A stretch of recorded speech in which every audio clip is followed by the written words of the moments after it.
So just from the start of this book, I love it. I think it's super interesting. I never thought of math as an art form before, so this is really cool to think about it like this.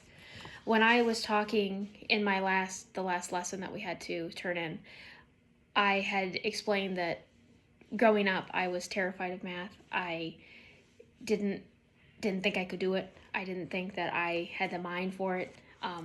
And up until very recently, I thought that was still true, that I didn't have a math mind and I couldn't do it. But I was a musician since I was 4 years old. I've been a musician. So comparing math to music was super interesting. I loved when he compared the music class and he made it sound exactly like a math class, where he said music class is where we take out our staff and paper, our teachers put some notes on the board and we copy them and transpose them into a different key.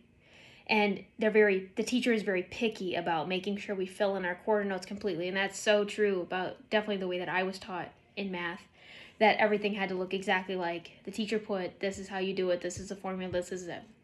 There's no other way around it. And then he said, the students say, he says it's boring, which I hear from kids all the time, that math is boring. And I never thought that you could teach it any other way. I've never thought about math as if it was an art form, so this is pretty interesting. On page 17, he says, I guess there are just music people and non-music people, and that is 100% accurate about the way that people think about math. And still to this day, like if you bring up math in teacher PD or anything, there will be half the room that's like, absolutely not, I could never do math, I'm not a math person. All the English people and the social studies people would never do it. On page 18, when he said no society would ever reduce such a beautiful and meaningful art form to something so mindless and trivial, no culture could be so cruel to its children as to deprive them of such a natural, satisfying means of human expression. That's super... It's kind of amazing that you could think about math like that. I never have. I really want to learn more about how you could do that.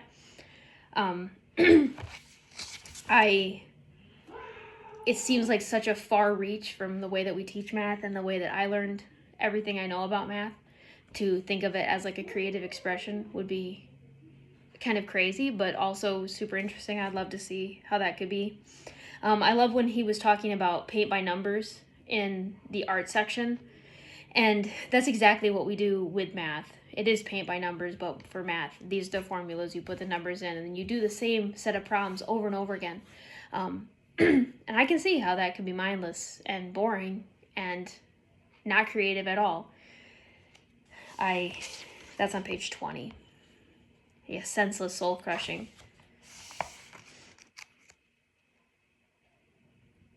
Yeah, he talks a lot about how there is no problem. And that's what math is all about, is finding the solution to the problem. You have to have the problem to find the solution. And we don't do that a lot in math now. There is no problem. There's no real problem. Yeah. This is absolutely true. Part of the problem is that nobody has the faintest idea of what it is that mathematicians do. I certainly didn't know that at all. And I've never seen math to be mind-blowing or anything like that. So I'm very curious to learn more about what mathematicians do.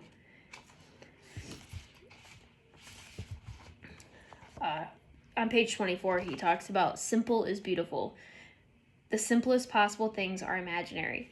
And I think that to teach kids this kind of stuff, like, you can't just go right to this. He kind of goes back and forth. Well, he doesn't go back and forth. He is very adamant that this is the way that math is, and you can't really do the other kind of math in school.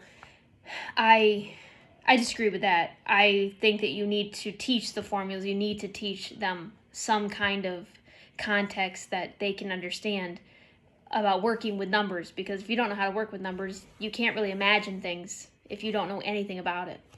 So I think that this has a place, though, in our math world, in the math world of education. I do think that this kind of idea of making math creative and making kids be able to solve problems that they come up with, that would be really cool.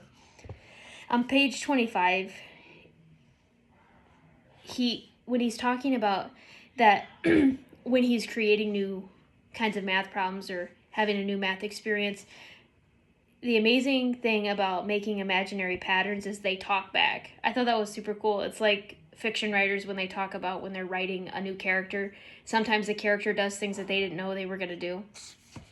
So in this like the first 2 chapters, he's compared math to pretty much every art form, which is super interesting. I definitely want to learn more. I'm excited to read the rest of this book. Yeah, a lot about the imagination. This is the thing that kids have a hard time accessing, I think, at school. They don't think about their imagination being used at school because it's not used a lot, especially not in math. I don't think kids would ever, they wouldn't even know how to, fathom using their imagination in school. On page 26, he says, the only way to get at the truth about our imaginations is to use our imaginations, and that is hard work. And it totally is. The realm of pure idea. And then when he talks about, how did I know when he's talking about the box and the triangle on page 27, he's, how did I know to put the line there? How does a painter know where to put his brush? Inspiration, experience, trial and error, and dumb luck. I think that we should be teaching kids about the art form of math. Let them see it as an art form.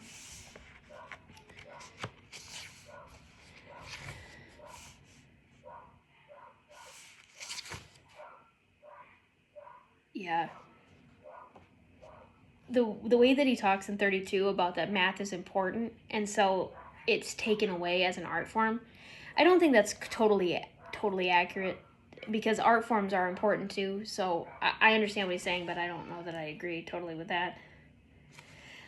I want to look more into being able to put a practical use of the imagination of math into education. I've been thinking about wanting to do some research on where the love of math, like where the fear of math comes in to kids. At what age does it start? Because it's really embedded in the culture. The fear of math is what I see from kids a lot, and I would love to learn more about that. I think this book will be very helpful in that. The math anxiety that he talks about on 39. So, yes, very excited to learn more, but this was a very interesting read for the first 55 pages. Thank you.